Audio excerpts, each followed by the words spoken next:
CBS News Bay Area Afternoon Edition with Ann Mekovic.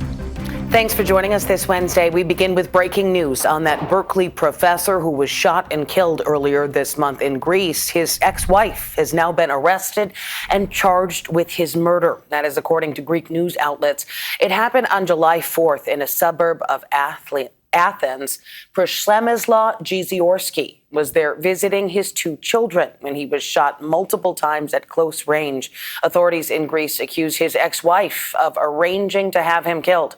They also arrested her boyfriend and 3 other men as accomplices. Jeziorski was an associate professor of marketing at UC Berkeley's Haas School of Business and had worked at the university for 13 years. He was 43 years old. And more breaking news, a piece of history going up in flames in the East Bay today.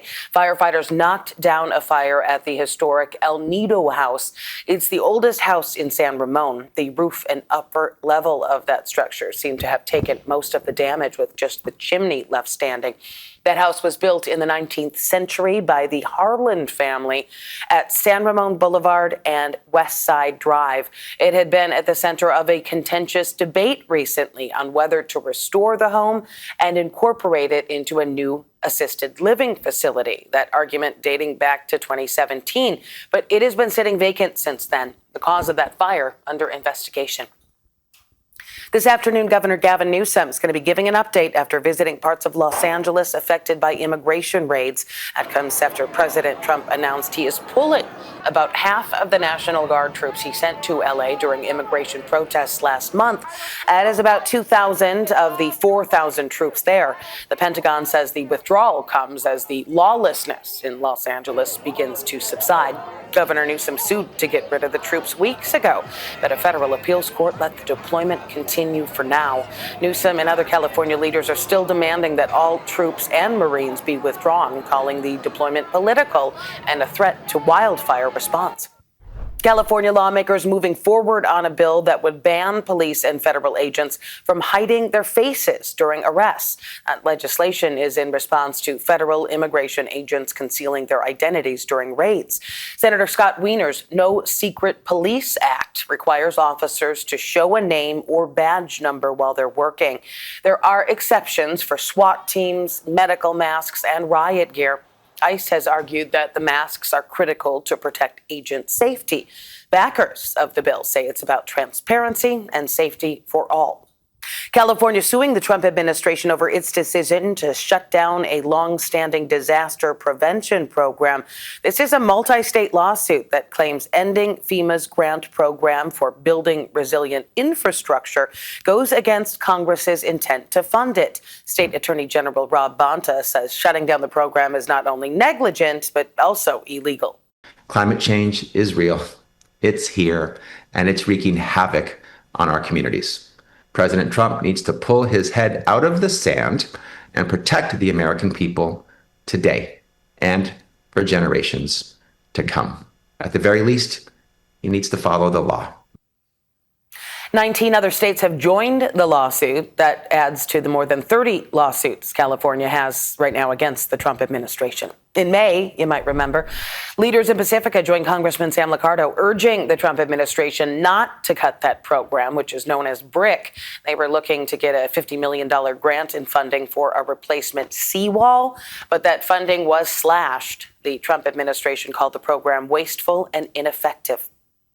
Lawmakers facing a Friday deadline to pass the Trump administration's request to make some of the DOGE cuts permanent and slash around $9 billion in previously approved funding. Most of those cuts would hit foreign aid programs, but more than $1 billion would impact public broadcasters. The president and CEO of NPR told CBS News that she's worried rural communities that rely on local radio stations could be hurt the most. Stations that serve communities that do not have access to other forms of local news, emergency reporting, emergency alerting in particular, and that functionally that is the primary consideration of any lawmaker. Vice President J.D. Vance delivered the tie-breaking vote to advance that package late last night after 3 Republicans joined Democrats to oppose it. In a last-minute deal, Republicans did agree to preserve funding for the global AIDS program known as PEPFAR in that bill. Final vote in the Senate could happen late tonight. and then it would have to go back to the House for another vote. We'll be keeping an eye on that. Some other headlines we're following. Police in San Jose say that this fire was set intentionally, and now they've charged a homeless woman with both arson and murder. And fire started early Sunday morning on North 27th Street. Police say when they got there, they learned an employee who was supposed to be inside could not be found. At that point, the building was too unstable to go in and search. But the day after the fire, a body was found inside the rubble. Police say they don't have a motive yet. A street in Alameda littered with wreckage this morning after fire officials say a driver rammed into at least 6 parked cars. It happened on Lincoln Avenue after midnight. A witness says a Good Samaritan stopped the driver from leaving. Fire officials say that driver was the only person injured. State fire officials have suspended the pyrotechnic licenses of 2 Bay Area men tied to this deadly fireworks explosion in Yolo County. These suspensions target Kenneth Chi, the CEO of the company called Devastating Pyrotechnics, and Craig Cutright, owner of Black Star Fireworks. Both companies shared that explosion site where 7 workers died. Investigators have executed multiple search warrants, including here in San Francisco, as that investigation continues. Now, Cutright, who is also an Esparto Fire Department volunteer firefighter, has been placed on leave. An artificial intelligence company just opened its first office in San Francisco. 3, 2, 1. The company's founder and CEO, Arvind Jain, and Mayor Daniel Lurie cutting the ribbon there at Glean AI's new office. It's located in South Park at 2nd Street and Brannan. It is the company's largest office in the world. We hope to keep growing in San Francisco, hire more and more people, grow the company over the years, bring more employment, bring more innovation, and really excited about all of that. According to the company's website, Glean AI utilizes artificial intelligence for online searches. It was founded by a group of former Google search engineers. The company had at one time been based in Palo Alto. The ribbon-cutting festivities continuing in the Presidio today. A new picnic area called Outpost Meadow is opening to the public. It is a 1.5-acre park site. It's an extension of the popular Presidio tunnel tops. It features picnic tables, barbecue grills, and views of the Golden Gate Bridge. Start party planning now. A homecoming today in Alameda. Coast Guard members will reunite with family after almost 4 months at sea. Our chopper captured the vessel entering its home port this morning. The Coast Guard cutter Monroe patrolled the Bering Sea to support the Coast Guard's Arctic District. The crew provided U.S. maritime presence and made sure vessels complied with fishery regulations. All right, to our first alert weather now, midway through the week, taking a live look over the Santa Clara Valley, 60s, 70s, and 80s today, depending on where you are in the Bay Area. Let's check in with meteorologist Jessica Birch. Well, it's dry, it's beautiful, it's also warm in some of those inland spots too. We'll get to that in just a second, but let's talk about some things going on outside because it's still cool and cloudy along the coast right now. We'll continue to see that throughout the afternoon and evening hours tonight before that fog rolls its way back into the Bay, eventually into the Sacramento Valley later into the evening hours tonight. Now, the Climate Prediction Center is showing below normal temperatures for us throughout the next 6 to 10 days. Well, how does that line up for us already? We take a look at our afternoon daytime highs. Today, we're seeing 70s and 80s throughout the Santa Clara Valley. Off into Antioch and Livermore, it was just a couple days ago, we were in the 90s. Now we're in the low 80s, closer to the 70s in areas like Concord and Fremont. And we were in the 70s yesterday, all the way up into Napa and Vallejo. Today, we're holding on tight to 60s there, just like our friends over in San Francisco and Half Moon Bay. So what I'm getting at is we're starting to see this cool down already. And we're going to continue to see this cool down true as we head into the next couple of days. We'll get a little bit of a warm up in our inland spots, but our coastal areas still stay cool and cloudy. Diving into this weekend's forecast, I'll show you that coming up in just a bit. Back to you. All right, thank you, Jess. Still ahead here at noon and streaming on CBS News Bay Area. A big makeover at the Martinez waterfront. What city leaders are planning after years of storm damage. And I love this story. Talk about a canine connection. The big surprise for one family. It was an adoption that was simply meant to be. Yeah.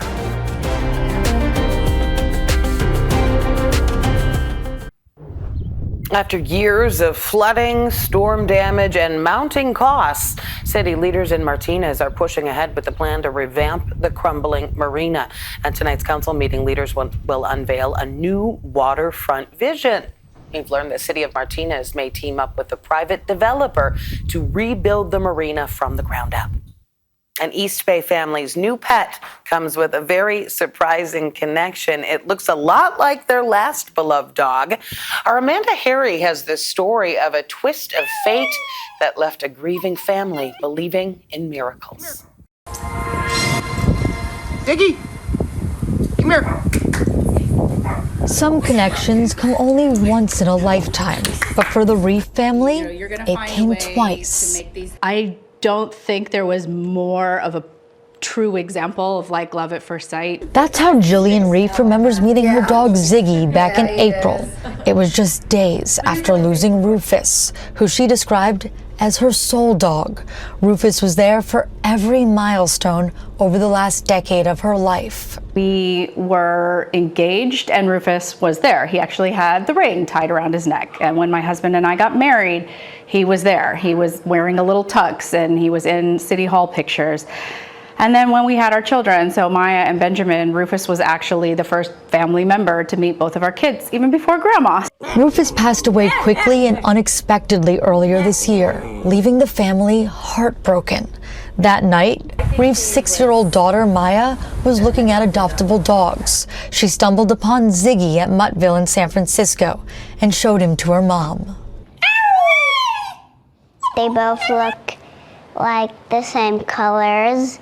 In the state of mind that I was in, I looked at it and for a half second thought she might have been in my phone's photo album because they just looked so similar. Reef couldn't stop thinking about Ziggy. She agonized over his photo, visiting his profile hundreds of times over just a few days. She knew she needed to make an appointment at Muttville to meet him.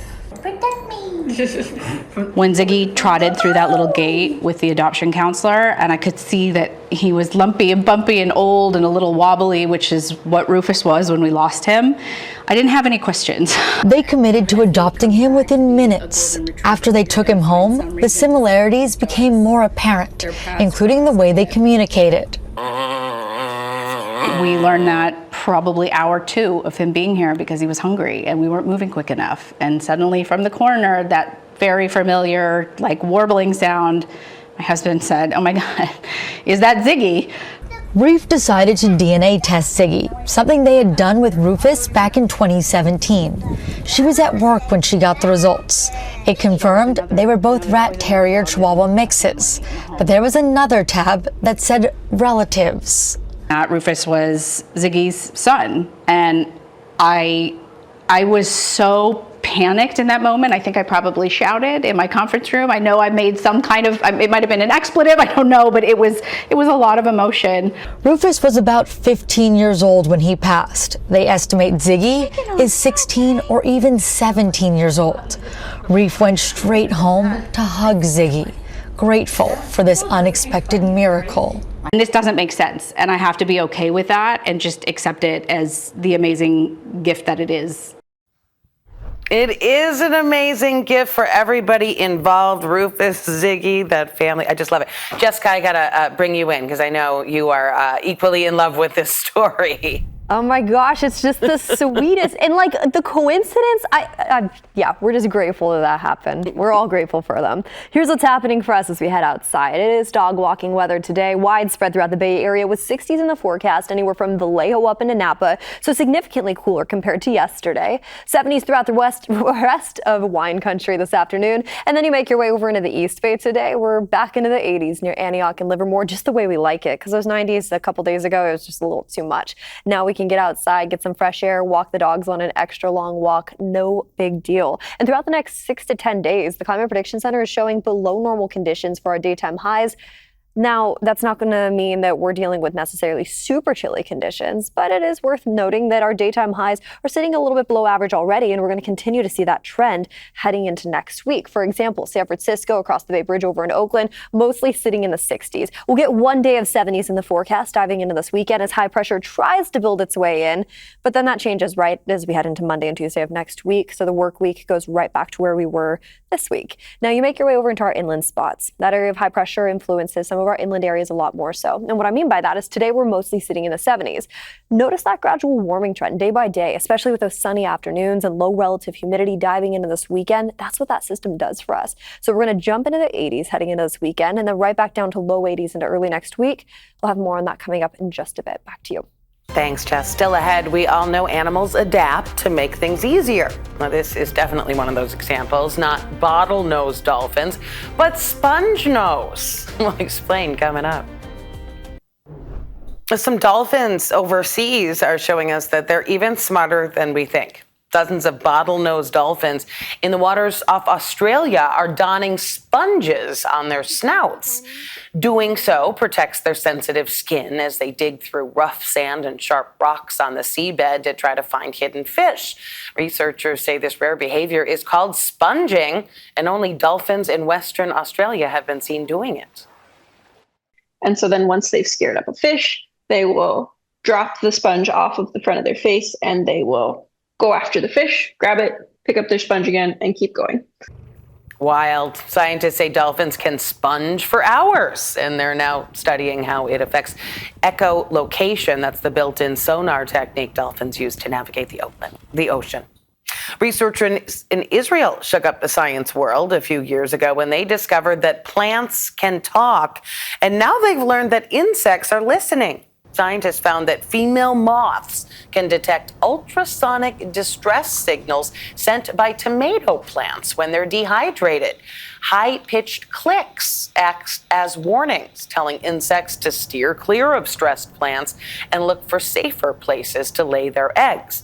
In tests, the moths consistently chose the quieter plant, suggesting that insects use sound to find the best spot to give offspring the greatest chance of survival. We'll be right back. The Bay Area Events Calendar, brought to you by Broadway San Jose. Here's what's happening in the Bay Area this weekend. Enjoy a circus theme party at Hayes Valley Carnival. The 114-year-old festival has its roots in the city's revival after the 1908 earthquake. And keep your eyes to the sky for the annual Sonoma County Hot Air Balloon Classic. Immerse yourself in The Wiz, Back to the Future, The Sound of Music, Some Like It Hot, and A Beautiful Noise, the Neil Diamond musical, with Broadway San Jose's 5-show season package. Get the best seats available and enjoy unbeatable value with a zero-interest payment plan. Subscribe today at BroadwaySanJose.com. The event calendar is brought to you by Broadway San Jose.